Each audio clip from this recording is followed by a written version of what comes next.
Hello, guys and girls, and welcome to another Sunday afternoon chat. We have green leaves, we have green grass, we have springtime. Springtime. Isn't it amazing? Remind me to talk to you a little bit about springtime because I am just so thankful that God gave us another spring. If you're watching this, you're just like me. God gave you another springtime. And you know, I really believe that God gives us spring every year, just showing us that he can make dead things live again. Our grass is dead. The trees are all dead. They don't have any leaves. The fields are all brown and ugly. It's just, the trees are just, they're not dead, but they look dead. And yet he brings them back to life every year. That's exactly what he can do for us. You know, he can bring back a person that's dead in his life here on this earth. He's struggling with financial situations or health problems of some sort, or family problems or whatever. In other words, it's just everything. It's sort of a dead person walking around, dead man walking. And God can turn that around and make it all brand new, just like he does springtime. And I think that's sort of something for us just to remember when we see springtime. And I'm going to tell you, I've been gone. I've been gone here from the ranch for a few days, and gosh, it's just changing day by day by day, and it's absolutely so fantastic. Before I get started too much, I want to thank some of y'all have been sending gift cards to us, and you know, we appreciate that so much. I mean, it's just an act of love. It's not that we are going to miss a meal if we don't have the gift card, or we can't buy something to feed the deer if we don't get a gift card. But it's just an act of love that y'all's love for us, and Chris and I appreciate that. And I want to thank Susan DeHaven, who's done so much even before Chris had her stroke. But when Chris had her stroke, Susan actually sent and had pizzas delivered at the hospital in Oklahoma City for the people that were taking care of Chris. Not for Sherry and I, but for the people that were taking care of Chris. And I got to admit, I slipped down there and had a piece of pizza or two with them. I don't think Sherry did. But then, and we moved to Tulsa, and she did the same thing. She sent people over there to the rehab center for people that were taking care of Chris, to just have a treat on her. And Chris and I left Argentina. I left Argentina day before yesterday, Friday morning. I got up at 5 o'clock in the morning, and we had to drive 6 hours to the airport. We flew then from Santiago del Estero to Buenos Aires, and then we caught a plane there at midnight Friday night and flew all night long till about 8:45 or 9 o'clock yesterday morning, and then flew to Tulsa. And then I finally drove on from Tulsa to Sherry's house on Lake Tenkiller and picked up Chris. But Susan DeHaven had sent us a Sonic gift card. That's right, a Sonic gift card. And so I told Chris, I said, you want to just stop at a Sonic? We haven't eaten a Sonic in a little while. And she said, oh, that'd be great. And so we stopped at a Sonic, and we ordered, and we got our food out there. We had a couple of, I like those #1 cheeseburgers at Sonic, you know, and you get some tots with them and a cherry limeade. So we got us a couple of those, and we got us some of those cheddar peppers. I like those cheddar peppers, you know, they got the cheese and those jalapeno peppers. Those are really good. And anyway, so we got that, and we had the gift card and gave the gift card to the boy, and it completely paid for our dinner. I think it had 28 cents left. I'd given him a couple dollars tip there, and told him, I said, keep the rest of the 28 cents too. But anyway, I want to thank Susan DeHaven because she bought our dinner yesterday evening. And some of y'all might say, wow, big deal, that's a big dinner at Sonic, but we enjoyed it a lot. You know, I had been eating great meals down in Argentina, and eating a lot of steaks and a lot of great meals. Sherry had been, Chris had been at Sherry's house, and Jack comes home and fixes these immaculate meals every day when he comes home from the hospital. And so Chris has been eating good too. When you've been out of the country, eating all this exotic food, it's all great. It's really nice. But when you get back to America, it's just great to have a fast food hamburger, isn't it? And a Sonic. We actually, when we left the night before, and that's the last time I'd eaten, we had a Burger King there at the airport in Buenos Aires before we got on the airplane.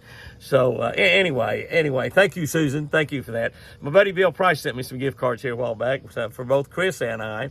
And we used them, I think, to buy some stuff for the deer. So we thank y'all for that. And many of y'all have sent gift cards. I can't remember everybody. I just wanted to mention those as I get started here on this Sunday afternoon chat. Last week, Argentina, golden Dorado fishing. My. Some of y'all have seen some of it. We posted some shorts and some reels and stuff on Instagram and also YouTube and I think maybe Twitter. I don't know what all we put it up. Facebook, I'm sure we put some up there. But Pat will be editing some of those shows. We are shooting shows for ESPN2 and the Pursuit Channel and World Fishing Network and all the networks we run on. We're shooting shows for 2024 right now. So the complete shows will be on 2024. Those of you on social media, though, will be able to see a lot of that action here pretty soon. Won't be full shows, but it'll be some maybe 10, 15-minute segments or stuff, catching those big golden Dorado. Unbelievable fishing. We fished 4 days. And here's the deal. You're fishing below a dam. The lake is called El Salto, just like the same as the El Salto in Mexico, where we catch so many largemouth bass. I never ever saw the lake. We were staying at La Zona Lodge. La Zona Lodge is on the Argentina side, and they have the exclusive permit for 2 boats per day, 4 days a week, to fish below that dam. And you'll see in some of the videos, be sure and watch these videos. They'll be on Facebook and on our Jimmy Houston Outdoors Fishing channel, which is different than the Catch a Better Life channel. So if you're not subscribed to Jimmy Houston Outdoors Fishing, subscribe to that channel also. And it's a little bit difficult when you have more than one channel on YouTube, and we have 3. It's a little bit more difficult to find that Jimmy Houston Outdoors Fishing, so you might have to work a little bit. But make sure you subscribe to Jimmy Houston Outdoors Fishing. But you're below this dam. And there's about 2 boats there 4 days a week, 100% catching, release fishing. There's another 100 to 300 boats that are fishing back, 1,000 or 1,500 yards away from the dam. They can't come up close to that dam. And most of them are fishing for really different species in golden Dorado. They're fishing for on the bottom for a fish. It's sort of like a carp. They're fishing for catfish. And they also catch some golden Dorado down there, but the majority of the golden Dorado live up by that dam. They stay there all the time. And so 2 boats, and it's been that way for quite a while. Very, very exclusive. Hard to book a trip in there. They've got a nice lodge there. They feed you fantastically. And they've got a nice lodge. Everybody has an individual room. They only got about 6 rooms, but they're nice, good, clean rooms. Good showers in them and everything. And they're great food. They take care of you well there with food. Extremely great evening meals and desserts. You know I love desserts, but really, really good. But it's the absolute best fishery I've ever seen anywhere in the world.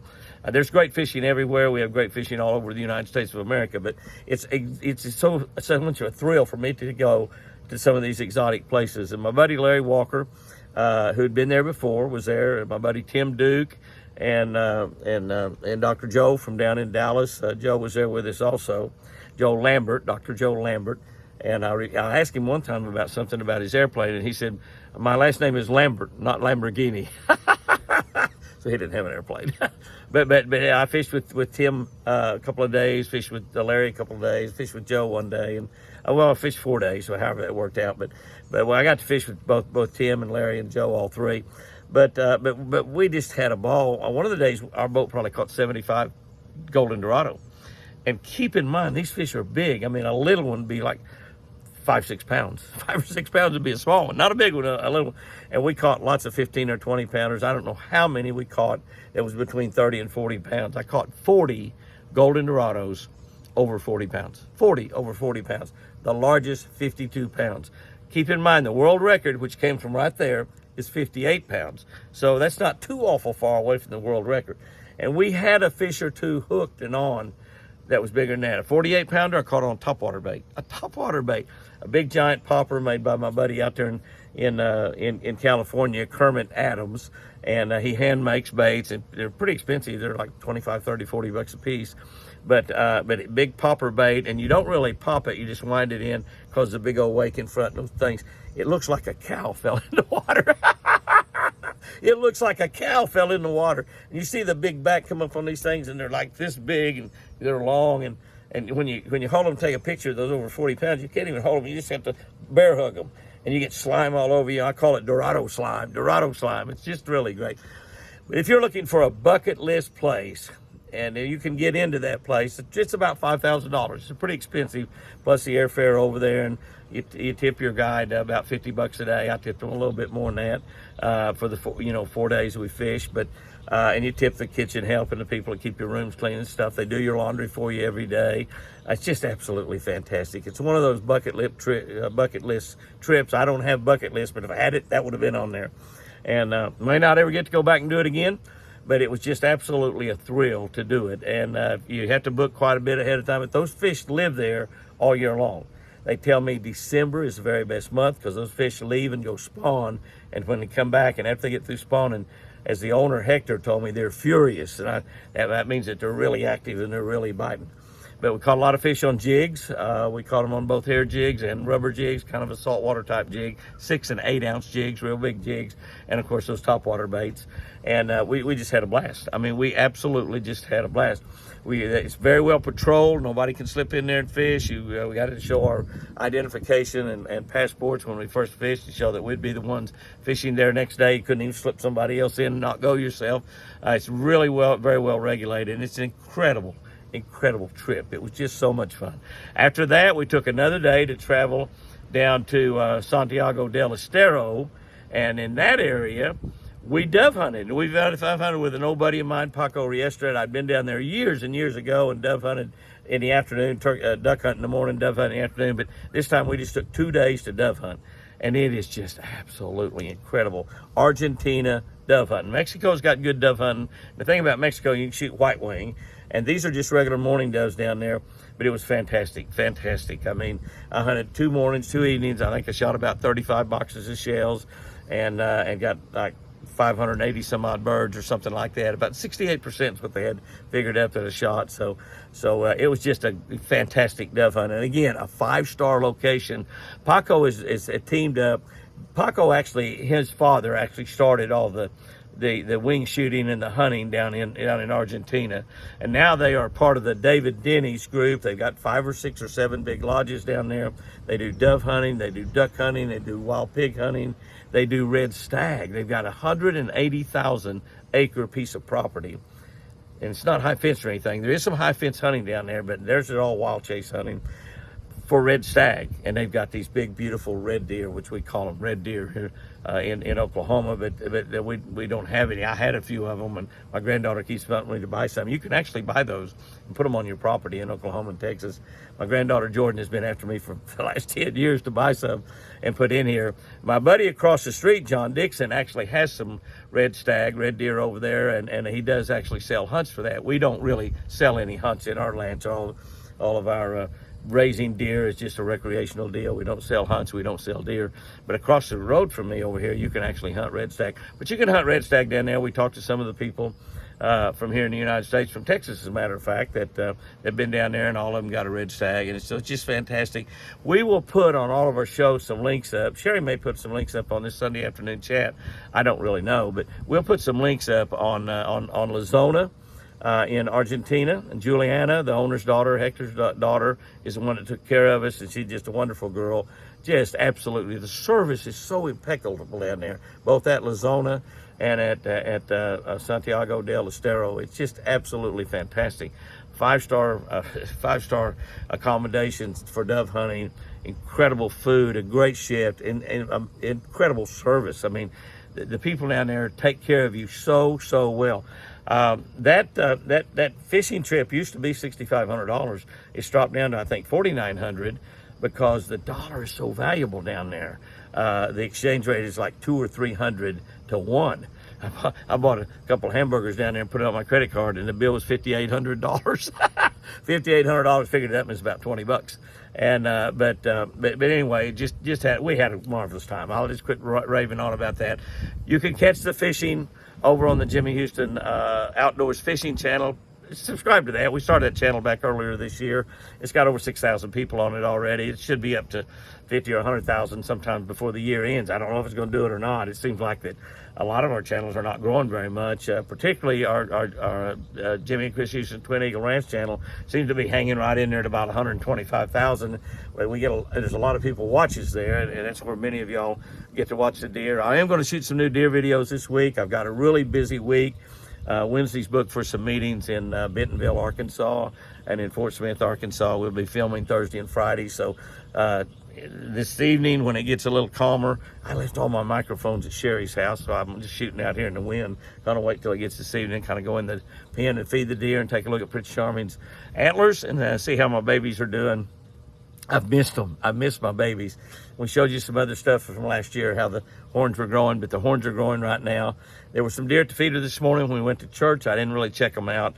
Hopefully get a few up there in the next day or two and get some figures and look at those, look at Forrest and TC and all of the deer that's hanging around there at the feeder and see if their horns are growing. But I pulled around and looked at Prince Charming this morning before we went to church, and you can see his nubbin's going pretty good. So we're going to be looking at that, some brand new deer videos this week. So that's going to be really a cool deal.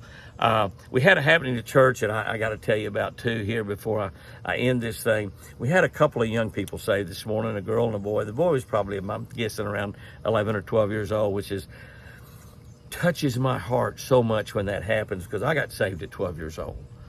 I asked Jesus to be my Lord and Savior at 12 years old. Walked down that aisle in a little Baptist church, just like that boy did today. But Chris and I sat up on the second row, I think, is where we were this morning, and Chris is in her wheelchair, and so she sits out in the aisle. I sat right there beside her, and so we're right there in the middle, and we're right really close when the preacher is talking to people, and I knew what they come up there for. I could just tell by the way they were talking, and to see that little boy, he's pretty good sized little boy, 12 years old, but I'm just guessing he's 12 years old, and to see that young girl and young boy accept Jesus Christ as their Lord and Savior, and realizing how much that is going to change their life for the next 20, 30, 40, 50, 80, 100 years, I don't know.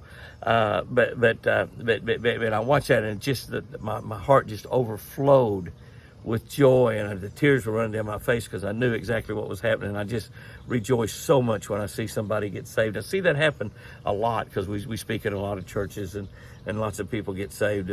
But the little boy, listen to me, this is so cool, and I probably will talk about this some more sometime. The little boy, after he prayed to receive Jesus as his Lord and Savior, turned around and he looked at somebody back over in my direction, but back behind me. I didn't turn around and look, and he gave her a thumbs up. He turned around and he gave her a thumbs up. And I think I saw the lady once church was over after a little bit later, but I thought maybe it might be his grandma, but she looked too young to be his grandma. Might have been his aunt or something. But he gave her a thumbs up. Everything's good now. Thumbs up. Okay, it's great. That's what you do, thumbs up. And I got to thinking, I'd never seen that before. I've seen thousands of people get saved in my lifetime. I've never seen one turn around to somebody they love and respect like that young man did and give her a thumbs up, saying grandma or aunt or friend or whomever she was. She's too young to be his grandma, I think, just looking at her. But giving her a thumbs up. And I got to thinking, as Christians, Jesus told us, go tell the world about me. I'm coming back someday. Go tell the world about me. I'm just thinking as Christians, as we go around with a big smile on our face and we somebody, we just give a thumbs up. And they might look at us like we're idiots, but if they're a Christian, maybe we can get this started and it permeates all over the world. So as you go around this week and you see somebody and look at them, instead of just smiling and saying hi, just go, hey, give them a thumbs up. They might say, why'd you do that? Well, I'm doing that because I'm saved. I'm a saved, born-again Christian. I believe in Jesus. And they might say, me too. Or they might say, Jesus, what are you talking about? Man, just think about that. So, I don't know, this won't amount to nothing probably, none of y'all probably do it, but as I'm going to go around, I'm going to start when I make contact with somebody, instead of just smiling, say, hey, hi, have a great day, or how you doing, or whatever, I'm going to go, hey, have a great day, and give them a thumbs up, and you never know, somebody might say, I don't know who started this, but I know you're a Christian. I'm going to say, I started it, but give them a thumbs up, but that young man turned around to somebody he loved, gave her a thumbs up. Everything is good. Everything is okay. My life has been changed. I'm going to live forever in heaven. Plus, Jesus is going to bless me all of my life here on earth. Wow. Thumbs up. Give him a thumbs up. When you go around this week, give him a thumbs up. Susan, Bill, Doug, Dan, hey, Nancy, Rhonda, Linda, thumbs up. Thumbs up, thumbs up. I can name names, Suzanne. I can name names all day. All right, I want to end this thing real quick here, but I want to remind you about our newsletter. We're only a couple weeks away from the next newsletter coming out. This is already, I think, the 16th of the month, so we're less than 2 weeks for the newsletter coming out. Only 30 days in this month. 30 days, that's September, April, June, April. That's right. That's right. Only 30 days in this month, so only 2 weeks away. If you are not receiving our Jimmy Houston Outdoor newsletter by email, it's absolutely 100% free. All you need to go is go to jimmyhouston.com. We got a place in there where you can give us your email address. We don't need your telephone number or anything else. If you want to give us all that stuff, that's fine. We don't need your credit card number. If you want to give me that, that's fine too. No, I'm just kidding about that. But we have the credit card number for a lot of you. We do not abuse that. You know that.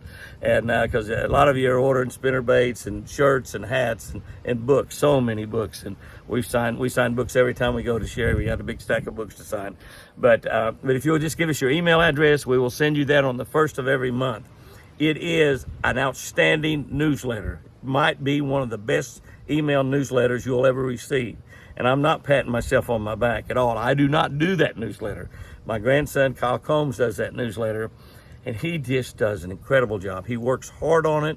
He researches. He puts some great tips in there, some great recipes, some great deals that he gets from some of our sponsors where you can get maybe a rebate on an oil change, a rebate on buying Shell Rotella, or a sale or something going on to O'Reilly's Auto Parts.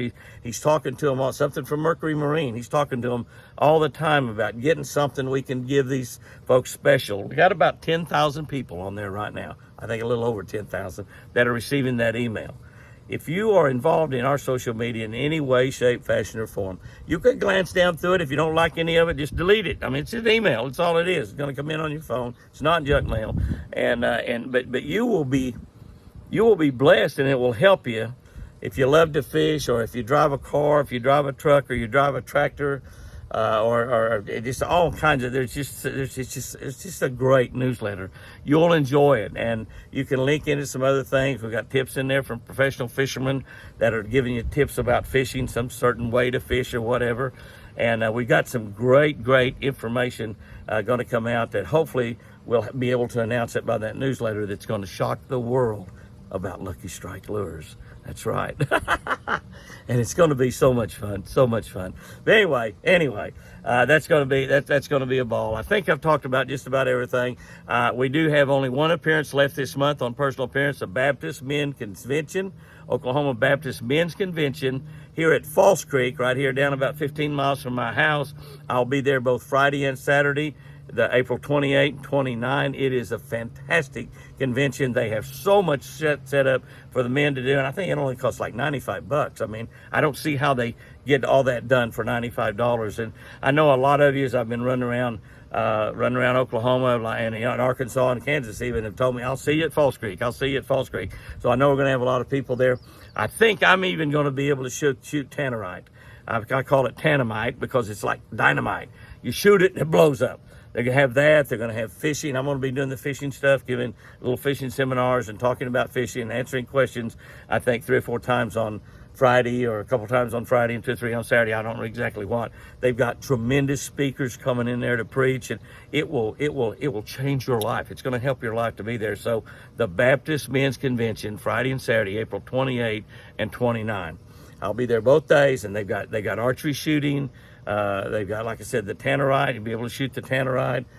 They've got all kinds of things, just lots and lots of things for the men to be. It's going to be a fun weekend, and you're going to get to fellowship with other Christian men. And if you're not a Christian, if you're not a saved, born-again believer, what a great place to spend Friday and Saturday.